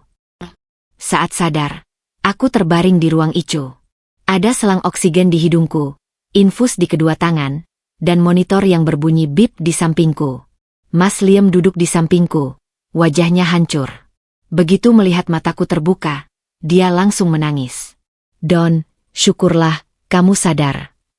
Sakala. Bisikku. Baik. Sakala baik. Kamu tenang. Ternyata aku mengalami serangan panik akut dan kelelahan ekstrim. Dokter bilang, kalau terus begini, kondisiku bisa membahayakan. Aku harus istirahat total. Harus mengurangi stres. Harus tenang. Tapi bagaimana bisa tenang? Sementara mertuaku sendiri mengincar anakku? Malam itu, di ruang ICU yang sunyi, aku menatap langit-langit putih dan bertanya pada Tuhan. Kenapa harus aku? Kenapa harus Sakala? Apa dosaku sampai harus mengalami ini semua? Tak ada jawaban. Hanya suara monitor yang setia menemani. Sementara itu, di ruang tunggu, Mas Liam bertekuk lutut. Dia menangis terseduh-seduh, memohon pada Tuhan. Bukan untuk dirinya, tapi untukku dan Sakala. Dan di rumah sakit lain, Butini mungkin tidur nyenyak, merasa menang. Tapi dia tak tahu, perang ini belum selesai. Bahkan, ini baru benar-benar dimulai. Titik terendah ini, entah akan jadi awal kehancuran atau awal kebangkitan. Yang ku tahu, selama aku masih bisa bernapas, aku tak akan menyerahkan Sakala pada siapapun. Bahkan pada neneknya sendiri sekalipun. 3 hari aku dirawat di ICU. 3 hari yang terasa seperti 3 tahun. Setiap detik aku merindukan Sakala, ingin melihat wajah mungilnya, ingin mendengar suara monitor yang menemaninya. Tapi dokter melarangku keluar ruangan. Kondisiku masih belum stabil, tekanan darah naik turun, dan risiko serangan panik berulang masih tinggi. Mas Liam setia menjagaku. Dia bolak-balik antara ICU dan NICU, memastikan aku dan Sakala sama-sama dalam pantauan. Wajahnya makin kusut, lingkar matanya makin hitam, tapi dia tak pernah mengeluh. Bahkan, dia mulai belajar banyak hal dari para perawat, cara memegang bayi prematur, cara membantu terapi kanguru, cara menyendokkan ASI perah ke mulut mungil Sakala. Don, hari ini Sakala buka mata lama. Kayak lihat aku, ceritanya suatu sore dengan mata berbinar. Aku tersenyum tipis. Dia pasti kaget lihat bapaknya gondrong gak keramas. Mas Liam tertawa. Pertama kalinya aku mendengar dia tertawa setelah berbulan-bulan. Tawanya terdengar lega, seperti beban sedikit terangkat. Dia gak lihat bapaknya, Don. Dia lihat ibunya di aku. Katanya, bayi bisa ngenalin orang tua dari bau dan suara. Aku terharu. Mas Liam, yang dulu bahkan tak mau bangun malam untuk menemani periksa kehamilan, sekarang begitu detail mengamati perkembangan Sakala. Tapi ketenangan ini tak berlangsung lama. Hari keempat aku di ICU, Mas Benny datang dengan wajah tegang. Dia membawa kabar buruk. Butini mengajukan sidang darurat. Dia meminta hak asuh sementara dengan alasan kondisi Dona yang dirawat di ICU membahayakan bayi. Dunia serasa runtuh lagi. Masa sidang darurat? Apa dia tidak punya hati? Mas Liam mengepalkan tangannya. Dia nggak akan menang. Aku akan jadi saksi. Aku akan bilang Dona dirawat di ICU karena stres digugat sama mertuanya sendiri. Masalahnya, Mas Benny menghela napas. Butini punya bukti catatan medis Dona. Serangan panik, kelelahan ekstrim, ditambah riwayat tekanan darah tinggi. Di mata hukum, ini bisa dianggap sebagai ketidakmampuan sementara. Aku lemas. Apa ini akhirnya? Apa aku akan kehilangan Sakala? Tapi malam itu, takdir berkata lain. Ponsel Mas Liam berdering sekitar pukul 10 malam. Dari rumah sakit tempat Butini dirawat. Seorang perawat memberitahu bahwa Butini mendadak kolaps. Tekanan darahnya turun drastis, dia kehilangan kesadaran, dan sekarang dirawat di ICU. Mas Liam terpaku. Lalu dia menatapku. Aku harus ke sana, Don. Aku mengangguk. Meski sakit hati, dia tetap ibunya. Pergilah. Aku di sini aman. Suster jagain. Mas Liam mengecup keningku lalu bergegas pergi. Malam itu panjang. Aku tak bisa tidur. Pikiranku berkecamuk antara khawatir pada Butini dan takut pada nasib Sakala. 2 jam kemudian, Mas Liam kembali dengan wajah pucat. Gimana? Tanyaku cemas. Dia duduk lemas di kursi. Dia koma, Don. Dokter bilang stroke berat kedua. Kali ini di batang otak. Kemungkinan pulih kecil. Aku tertegun. Koma? Stroke berat? Dia sempat ngomong sesuatu sebelum sadar terakhir. Sambung Mas Liam, matanya berkaca-kaca. Dia minta aku jagain kamu dan Sakala. Dia bilang dia sadar semua perbuatannya jahat. Dia minta maaf. Terus dia titip pesan. Gugatan dicabut. Semua dicabut. Air mataku jatuh. Entah karena iba, entah karena lega, entah karena campuran keduanya. Dia juga minta Sakala dikasih nama itu. Sakala. Katanya, nama itu cocok. Karena Sakala memang hadiah. Hadiah yang nyaris dia hancurkan. Mas Liam menangis. Aku meraih tangannya, menggenggam erat. Malam itu, di ruang Icu yang sunyi, aku dan Mas Liam berpegangan tangan. Di dua Icu berbeda, ibu mertuaku terbaring koma, sementara aku mulai pulih. Ironi yang begitu pahit. Keesokan harinya, pengacara Yulia datang ke rumah sakit. Wajahnya tak lagi tegas seperti dulu, tapi lemas dan kalah. Dia menyerahkan dokumen pencabutan gugatan. Bu Tini menandatangani ini sebelum kondisinya memburuk, katanya lirih. Dia sadar apa yang dia lakukan salah. Dia minta saya sampaikan maaf yang sebesar-besarnya. Aku menerima dokumen itu dengan tangan gemetar. Perang usai. Tapi dengan harga yang begitu mahal. Tante Yuni juga datang. Kali ini tak ada nada tinggi, tak ada tuduhan. Dia hanya duduk di sampingku dan menangis. Dona, maafin Tante. Tante ikut-ikut campur padahal nggak tahu apa-apa. Bu Tini, Mbak Tini, dia sebelum koma cerita semua. Dia ngaku semua perbuatannya. Dia nyesel banget. Aku diam. Masih terlalu banyak rasa yang campur aduk. Dia titip pesan. Jagain kamu sama Sakala. Jangan sampai ada yang ganggu. Dan dia minta dimaafin. Aku menatap Tante Yuni. Maaf nggak semudah itu, Tante. Tapi aku nggak akan membenci dia lagi. Biar Tuhan yang adili. Tante Yuni mengangguk, lalu pergi. Seminggu kemudian, aku keluar dari Icu. Kondisiku membaik, meski masih harus kontrol rutin. Sakala juga menunjukkan perkembangan pesat.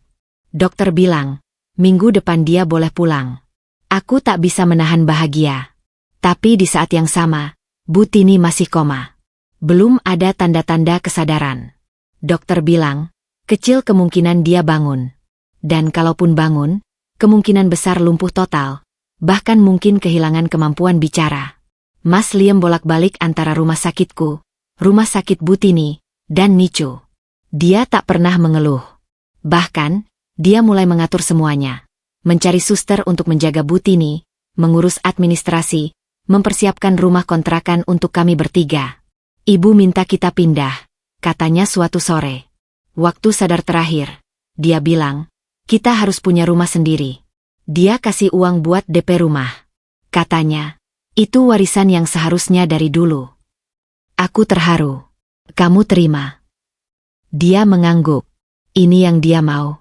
Biar aku dan kamu bisa mandiri. Biar Sakala tumbuh di rumah sendiri, bukan di rumah yang penuh kenangan buruk. Aku mengangguk. Mungkin ini jalan terbaik. Malam harinya, Mas Liam mengajakku ke ruang Nicu. Sakala terbangun, matanya terbuka lebar. Untuk pertama kalinya, aku menggendongnya tanpa selang dan kabel.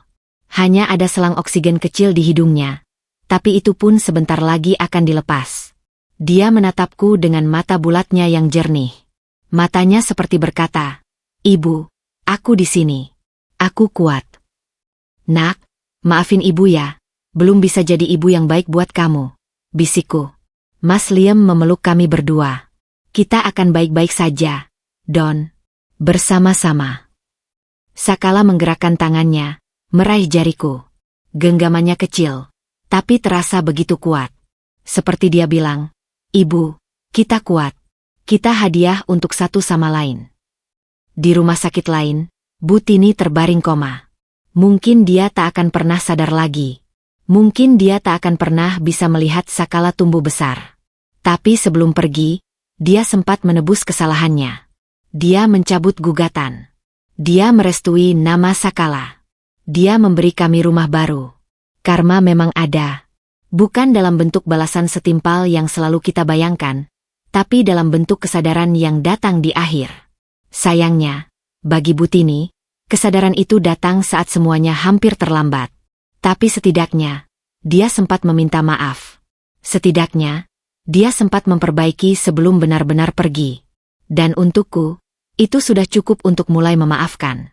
Hari itu, Selasa pagi yang cerah, Sakala resmi diperbolehkan pulang. 2 bulan lebih dia berjuang di inkubator. Kini akhirnya bisa kugendong tanpa halangan. Berat badannya sudah mencapai 2,8 kilogram. Cukup untuk dinyatakan sehat dan boleh meninggalkan rumah sakit.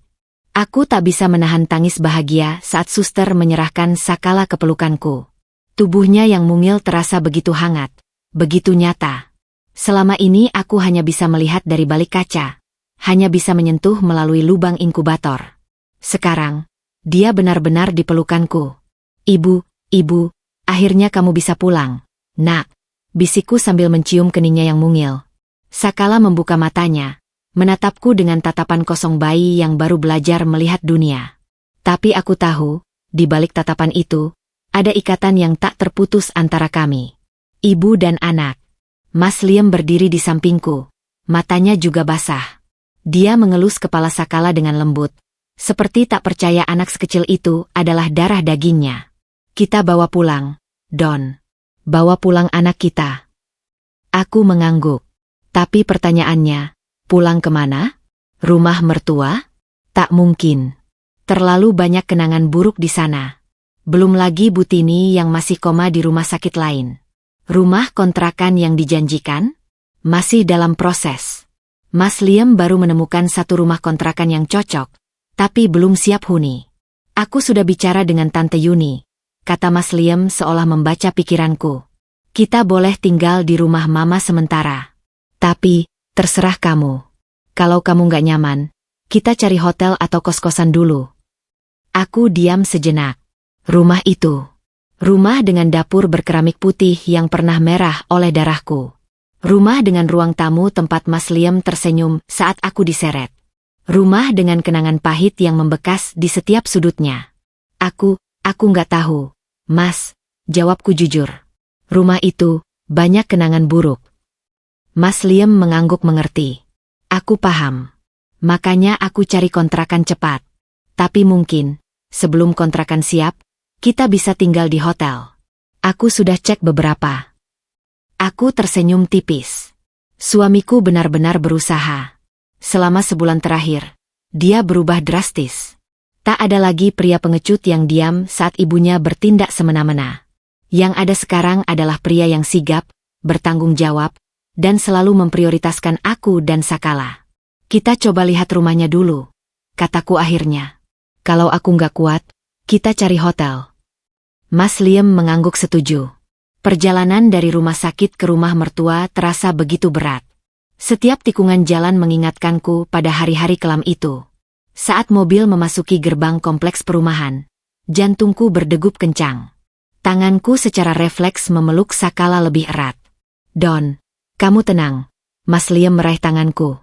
Aku di sini. Aku nggak akan biarkan apapun terjadi lagi. Aku menarik napas dalam. Percaya padanya. Donna. Dia sudah berubah. Mobil berhenti di depan rumah megah itu. Rumah yang dulu kupandang dengan bangga sebagai istri baru, kini hanya menyisakan rasa ngeri. Tapi aku harus kuat. Demi Sakala. Mas Liam membukakan pintu mobil, membantu aku turun dengan hati-hati. Sakala tertidur pulas dalam gendonganku, tak tahu bahwa tempat ini adalah saksi bisu perjuangan ibunya. Kami memasuki rumah. Semuanya masih sama. Ruang tamu dengan sofa tempat Mas Liam duduk dan tersenyum. Lorong menuju dapur tempat Butini menyeretku. Dan dapur itu sendiri. Aku berhenti di ambang pintu dapur. Lantai keramik putih itu kini bersih. Tak ada bekas darah sama sekali. Tapi di mataku, genangan merah itu masih ada. Masih jelas. Masih basah. Mas Liam memelukku dari belakang. Maaf, Don. Maaf untuk semuanya. Aku tak menjawab. Hanya diam, memeluk Sakala erat. Kami memutuskan untuk tinggal di kamar lantai atas. Kamar yang dulu ditempati Mas Liam sebelum menikah. Kamar itu cukup besar. Ada kamar mandi dalam. Dan yang terpenting, jauh dari dapur. Jauh dari tempat kejadian. Malam harinya, setelah Sakala tidur pulas di box bayi yang kami beli, aku dan Mas Liam duduk di balkon kamar. Angin malam berhembus sepoi, membawa aroma bunga melati dari taman. Don, aku mau cerita sesuatu, buka Mas Liam. Aku menoleh, menunggu. Waktu Mama koma, aku sering duduk di sampingnya. Ngomong-ngomong sendiri, walau dia nggak sadar. Aku cerita tentang kita, tentang Sakala, tentang semua yang terjadi. Matanya menerawang, mengenang. Suatu hari, waktu aku lagi ngomong, tiba-tiba air mata mama keluar. Padahal dia koma, nggak sadar. Tapi air matanya keluar. Perawat bilang itu refleks. Tapi aku yakin, di alam bawah sadarnya, mama dengar aku. Aku diam, membiarkannya melanjutkan. Aku bilang sama mama, aku maafin dia. Aku juga bilang, kamu pasti juga akan maafin dia, pelan-pelan. Tapi yang paling penting, aku bilang, Sakala akan tumbuh dengan cerita tentang neneknya yang akhirnya sadar dan minta maaf. Bukan cerita tentang nenek yang jahat. Air mataku jatuh. Mas. Dia sudah dihukum, Don. Dengan cara yang paling berat. Dia kehilangan kesempatan lihat Sakala tumbuh. Dia kehilangan kesempatan jadi nenek yang baik. Itu hukuman yang lebih berat dari apapun. Aku mengangguk pelan. Mas Liam benar. Karma sudah bekerja dengan sempurna. Minggu berikutnya, kami mulai menata hidup baru. Mas Liam bekerja keras mengurus kontrakan. Setiap pagi dia pergi, mengurus ini itu, bertemu tukang, beli perabot. Sorenya dia pulang, bergantian denganku menjaga Sakala. Malamnya, dia begadang bantu aku menyusui dan menimang. Aku melihat perubahan itu setiap hari. Dulu, dia bahkan tak tahu cara memegang bayi dengan benar. Sekarang, dia bisa mengganti popok lebih cepat dariku. Dulu, dia tak pernah bangun malam. Sekarang, dialah yang pertama bangun saat Sakala menangis. Mas, kamu istirahat, kataku suatu malam, melihatnya menguap terus tapi tetap bergantian menimang Sakala. Aku nggak capek, Don. Lihat Sakala tenang, capekku hilang. Aku tersenyum. Di saat-saat seperti ini, aku bersyukur masih memberinya kesempatan. Sementara itu, kondisi Butini tak berubah. Masih koma.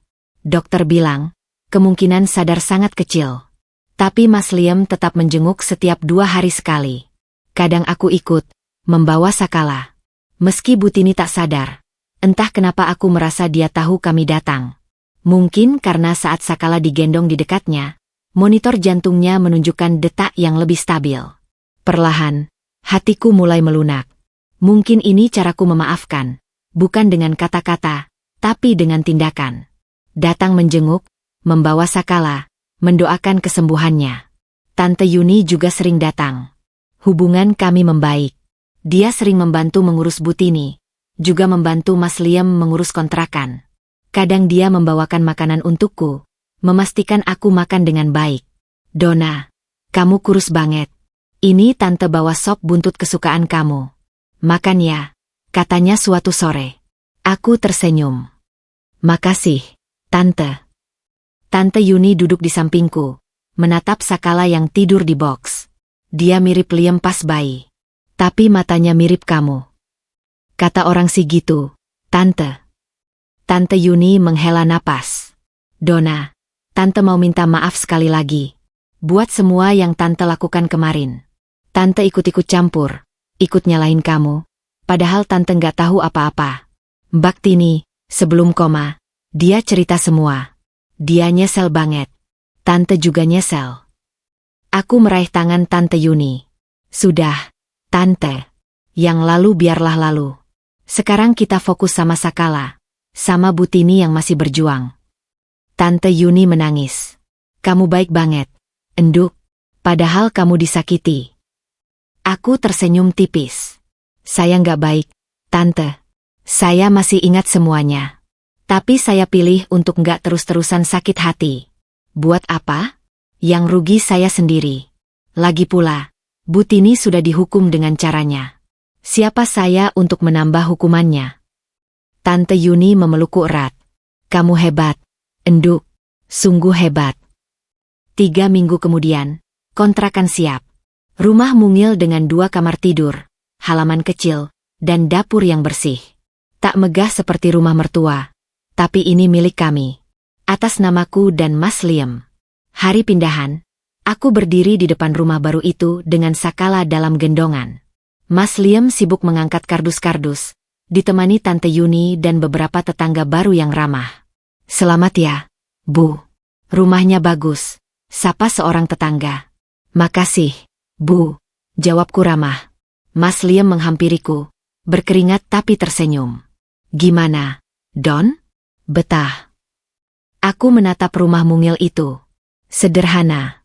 Tapi disinilah aku akan membesarkan Sakala. Disinilah kami akan memulai lembaran baru. Betah banget, Mas. Ini rumah kita. Mas Liam memelukku, memeluk Sakala.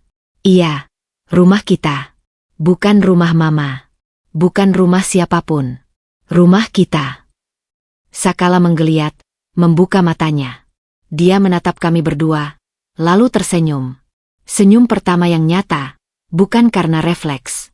Aku dan Mas Liam saling berpandangan, lalu tertawa bahagia. Di rumah baru ini, di awal yang baru ini, aku belajar bahwa titik balik selalu ada. Bahwa orang bisa berubah. Bahwa maaf itu mungkin, meski butuh waktu. Dan bahwa keluarga bukan tentang siapa yang paling benar, tapi tentang siapa yang mau bertahan dan berjuang bersama. Sakala tertawa kecil dalam tidurnya. Mungkin dia mimpi indah. Mungkin dia tahu, ibunya dan ayahnya akhirnya menemukan jalan pulang. Jalan pulang menuju keluarga yang utuh. Meski tak sempurna, tapi utuh. 2 tahun berlalu sejak hari itu. 2 tahun sejak Sakala lahir prematur di lantai dapur. Sejak darah menggenang di keramik putih, sejak Butini koma, sejak kami pindah ke rumah kontrakan mungil. 2 tahun yang terasa seperti 2 dekade. Penuh liku, penuh air mata, tapi juga penuh pelajaran. Hari ini, Sakala genap berusia 2 tahun. Kami mengadakan pesta kecil di halaman rumah. Balon warna-warni menghiasi pagar, kue ulang tahun berbentuk mobil-mobilan ada di meja, dan tamu-tamu mulai berdatangan. Tante Yuni datang dengan kado besar. Tetangga kanan kiri membawa makanan, dan beberapa teman Mas Liam dari kantor baru juga hadir. Sakala berlarian dengan riang. Rambut ikalnya yang lebat tergerai, matanya yang bulat berbinar-binar. Dia memakai baju koko berwarna biru muda, hadiah dari Tante Yuni, dan sepatu baru yang kubelikan minggu lalu. Ibu, lihat. Balon, teriaknya sambil menunjuk ke atas. Aku tertawa. Iya. Nak, balon buat Sakala. Dia berlari lagi, bergabung dengan anak-anak tetangga yang ikut merayakan. Aku mengawasinya dari teras, hatiku penuh syukur. Anak yang dulu sekecil itu, yang dulu berjuang di inkubator selama berminggu-minggu, sekarang berlari sehat dan ceria. Mas Liam mendekat, membawa 2 gelas jus. Capek, Don. Alhamdulillah, nggak capek. Malah seneng lihat Sakala bahagia. Dia duduk di sampingku, ikut menatap Sakala yang sedang bermain. Tangannya meraih tanganku, menggenggam erat. Makasih ya, Don. Udah bertahan sama aku. Udah ngasih aku kesempatan buat berubah. Aku menoleh, menatap wajahnya yang kini lebih dewasa. Jenggot tipis menghiasi dagunya. Matanya tak lagi penuh ketakutan seperti dulu. 2 tahun bekerja keras, bangun pagi buta, lembur sampai malam, tapi tak pernah sekalipun mengeluh. Dia benar-benar berubah. Aku juga makasih, Mas. Udah buktiin kalau kamu bisa jadi suami dan ayah yang baik. Dia tersenyum, lalu mengecup keningku pelan. Tak perlu kata-kata romantis. Cukup kehadirannya, cukup perbuatannya selama ini. Sore harinya, setelah tamu pulang dan Sakala tidur siang karena kelelahan, ponselku berdering. Nomor rumah sakit. Jantungku berdegup cepat. Biasanya telepon dari rumah sakit hanya satu hal, tentang Butini. Halo. Selamat sore, Ibu Dona. Saya dari RSUD, Ruang ICU. Ada perkembangan dengan kondisi Nyonya Tini. Aku menarik napas. Perkembangan apa? Ibu Tini sadar, Bu. Baru saja. Dokter sedang memeriksa kondisinya. Beliau terus menyebut nama Sakala dan meminta bertemu. Dunia serasa berhenti. Sadar? Setelah 2 tahun koma? Aku tak percaya. Mas Liam yang mendengar percakapanku langsung bangkit. Mama sadar. Aku mengangguk. Masih syok. Kata rumah sakit, dia minta ketemu Sakala. Kami saling berpandangan. Mas Liam meraih tanganku. Kita ke sana, Don. Sakala masih tidur. Dengan hati-hati, aku menggendongnya dan membawanya ke mobil. Sepanjang jalan, Aku tak bisa berkata-kata. Pikiranku berkecamuk. Setelah 2 tahun, Bu Tini sadar. Apa yang akan terjadi? Apa yang akan dia katakan? Bagaimana kondisi fisiknya? Di rumah sakit, kami diantar perawat ke ruang ICU. Bu Tini terbaring di tempat tidur. Tubuhnya kurus kering, rambutnya putih semua. Ada selang di hidungnya, infus di tangan, dan monitor yang berbunyi pelan. Tapi matanya terbuka. Matanya menatap kami saat masuk. Mas Liam langsung menghambur ke samping tempat tidur, menangis. Mama. Mama sadar. Bu Tini menatapnya, matanya basah. Tangannya yang lumpuh setengah mencoba bergerak, tapi tak mampu. Hanya tangan kanannya yang masih bisa diangkat sedikit. Liam. Suaranya serak, hampir tak terdengar. Aku berdiri di ambang pintu, memeluk Sakala erat. Sakala terbangun, mengucek mata, lalu menatap sekeliling dengan bingung. Ibu, di mana kita? Tanyanya lirih. Di rumah sakit, nak. Kita jenguk nenek. Sakala menatap Bu Tini dengan rasa ingin tahu. Dia belum pernah bertemu neneknya secara sadar. Selama ini, jika kami ke rumah sakit, Bu Tini selalu koma. Sakala hanya melihatnya tidur. Bu Tini menoleh, menatap Sakala. Air matanya mengalir deras. Tangannya yang lumpuh bergetar, berusaha meraih. Sakala, cucu mama. Bisiknya terbata. Aku melangkah mendekat, meletakkan Sakala di samping tempat tidur, tetap dalam gendonganku. Sakala menatap Bu Tini dengan matanya yang besar. Nenek? Tanyanya polos. Bu Tini tersenyum, meski senyumnya tak sempurna karena efek stroke. Iya, nak? Nenek. Neneknya Sakala. Sakala tersenyum balik, tak tahu apa-apa. Dia terlalu kecil untuk mengerti masa lalu kelam. Yang dia tahu, ini neneknya, dan neneknya menangis. Nenek nangis. Sakit ya? Nek? Tanya Sakala polos. Bu Tini menggeleng lemah. Enggak sakit. Nak, nenek, seneng lihat Sakala besar. Mas Liam meraih tanganku, menggenggam erat. Kami bertiga, aku, Mas Liam, dan Sakala, berdiri di samping Bu Tini. Sebuah keluarga yang akhirnya utuh, meski harus melewati badai begitu dahsyat. Bu Tini menatapku. Matanya penuh penyesalan. Dudona, maaf. Mama, jahat banget. Aku menatapnya. Perempuan yang dulu menyeretku, yang dulu memaksaku kerja seperti kuda, yang dulu hampir merebut Sakala dariku. Sekarang dia terbaring lumpuh, kurus, tak berdaya.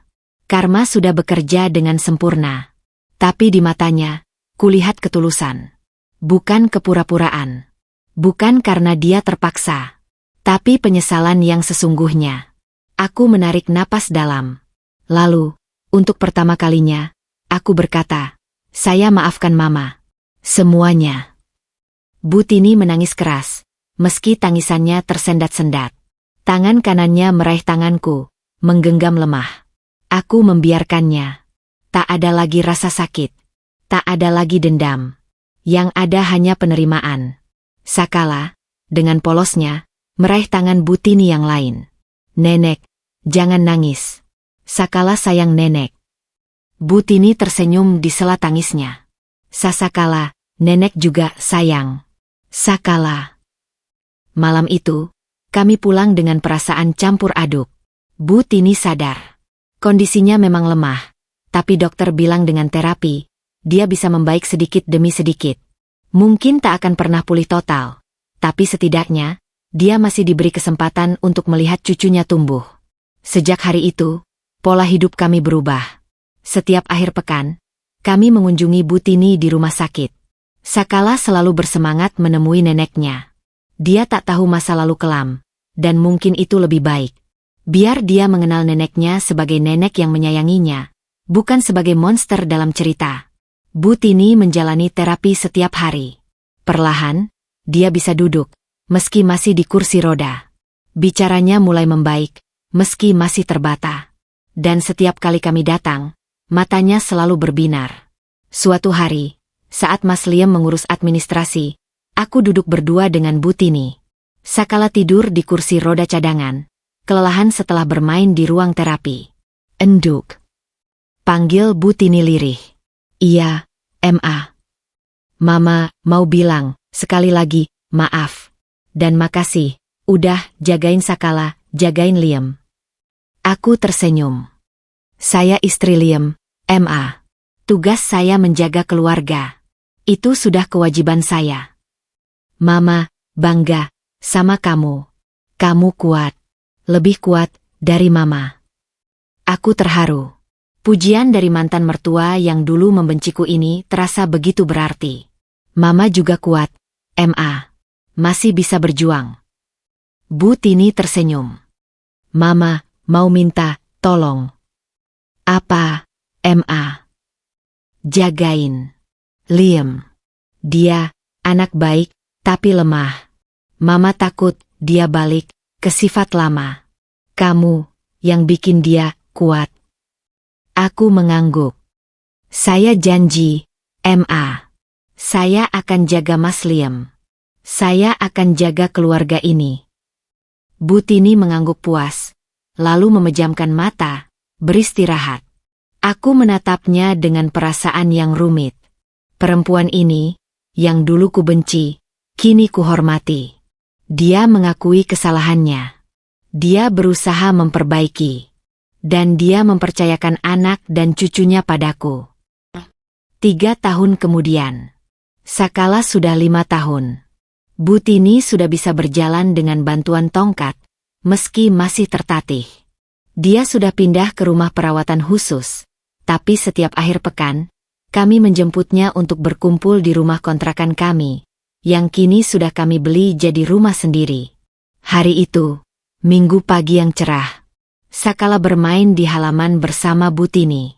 Nenek dan cucu itu tertawa riang, menerbangkan layang-layang. Lebih tinggi, Nek. Lebih tinggi lagi, teriak Sakala. Bu Tini tertawa, meski napasnya terengah. Nanti jatuh, Nak. Mas Liam duduk di sampingku di teras, memelukku dari samping. Lihat mereka, Don. Siapa sangka? Aku tersenyum. Siapa sangka? Dulu Mama jahat banget sama kamu. Sekarang dia jadi nenek paling sayang sama Sakala. Dia berubah, Mas. Orang bisa berubah. Mas Liam mengecup puncak kepalaku. Kamu hebat, Don. Kamu ngajarin aku arti keluarga. Kamu ngajarin aku arti memaafkan. Aku menatapnya. Suamiku, yang dulu pengecut, kini jadi tulang punggung keluarga yang tangguh. Usaha kecilnya berkembang jadi toko material yang cukup besar. Dia tak kaya raya, tapi cukup untuk membahagiakan kami. Aku juga belajar dari kamu, Mas. Belajar bahwa orang berhak dapat kesempatan kedua. Dia tersenyum, lalu menatap langit. Kadang aku mikir, kalau dulu aku nggak diam aja, kalau aku berani lawan Mama dari awal, mungkin Sakala nggak lahir prematur. Mungkin kita nggak harus susah payah begini. Tapi kita jadi lebih kuat, Mas. Kita jadi lebih hargai satu sama lain. Mungkin ini jalannya. Dia mengangguk setuju. Sakala berlari ke arah kami, menarik tangan Bu Tini yang tertatih-tatih mengikutinya. Ibu, Ayah, Nenek mau masak kesukaan Ibu. Katanya mau bawain bahan besok, teriak Sakala ceria. Bu Tini tersenyum malu-malu. Mama mau masak opor. Dulu kamu suka, kan? Enduk. Aku terharu. Opor ayam. Dulu, saat pertama kali datang ke rumah mertua, Bu Tini pernah memasakkan opor untukku. Itu satu-satunya kenangan manis di antara ribuan kenangan pahit. Masih suka, Ma. Saya tunggu ya. Bu Tini mengangguk senang. Malam harinya, setelah Bu Tini diantar pulang ke panti dan Sakala tidur, aku dan Mas Liam duduk di teras. Bulan purnama bersinar terang. Angin malam berhembus sepoi. Don, kamu bahagia nggak sama hidup kita sekarang? Tanya Mas Liam tiba-tiba. Aku menatapnya. Bahagia, Mas. Banget. Meski awalnya susah. Justru karena awalnya susah, aku jadi tahu arti bahagia. Dulu aku kira bahagia itu tinggal di rumah megah, punya mobil bagus, liburan ke luar negeri. Tapi sekarang aku tahu, bahagia itu sederhana. Lihat Sakala tumbuh sehat, lihat kamu pulang kerja, lihat mama makin membaik. Itu bahagia. Mas Liam memelukku erat. Makasih, Don. Makasih udah milih bahagia. Aku tersenyum. Ya, aku memilih bahagia. Bukan berarti aku lupa masa lalu. Tapi aku memilih untuk tidak terbelenggu olehnya. Aku memilih untuk melihat ke depan, bukan ke belakang. Aku memilih untuk memaafkan, bukan mendendam. Aku memilih untuk membangun, bukan menghancurkan. Di dalam kamar, Sakala tidur pulas dengan boneka beruang kesayangannya. Di samping tempat tidurnya, ada figura foto kami bertiga. Aku, Mas Liam, dan Sakala. Dan di meja ruang tamu, ada figura lain. Foto Butini bersama Sakala, tersenyum bahagia. Keluarga ini tak sempurna. Pernah hancur berkeping-keping. Tapi kami memunguti kepingan itu satu persatu, merekatkannya kembali dengan lem yang bernama maaf, dan menjadikannya lebih kuat dari sebelumnya. Besok adalah hari baru. Dengan tantangan baru, kebahagiaan baru, dan kesempatan baru untuk terus saling mencintai. Dan aku, Donna, istri Liam, ibu Sakala, menantu Butini, akan terus memilih bahagia. Karena pada akhirnya, bahagia adalah pilihan. Dan aku sudah memilihnya.